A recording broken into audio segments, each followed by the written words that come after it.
Welcome to MatheNatic.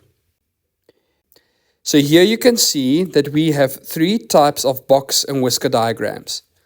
And what I want you to notice is that the median is at different positions in the box.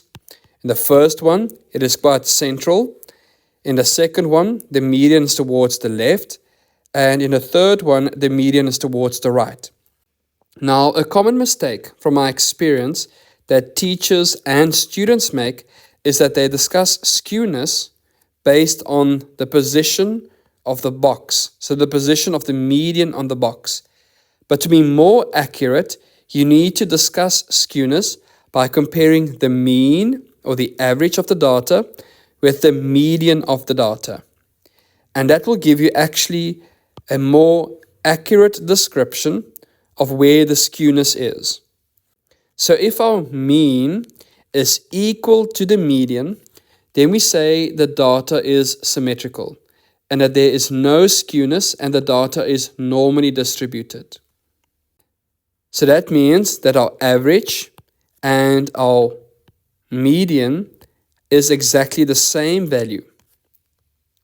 Secondly, if our mean or our average is bigger than the median, then we say the data is skewed to the right, or it's positively skewed.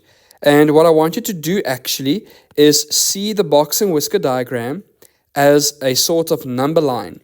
And if the mean is on the right of the median, so you can see it's towards the right here, then the data is skewed to the right, or positively skewed. So if you think of a number line, and here you have your median on the number line, and the mean is towards the right of that. Can you see on a number line, it's more towards the positive side.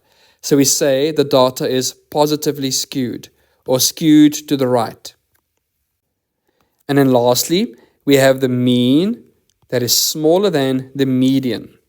Now we would say the data is skewed to the left, or negatively skewed.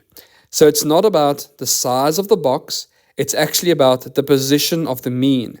So again, think of a normal number line, and if I plot the median on that number line and the average is on the left side of that, we would say the data is skewed to the left or negatively skewed because we're moving towards the negative side on our number line.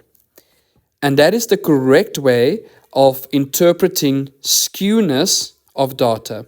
It's not about the size or where the box is, it's actually the relationship between the mean and the median. Thank you for watching. Remember to show your support by hitting the like button and subscribing to MatheNatic.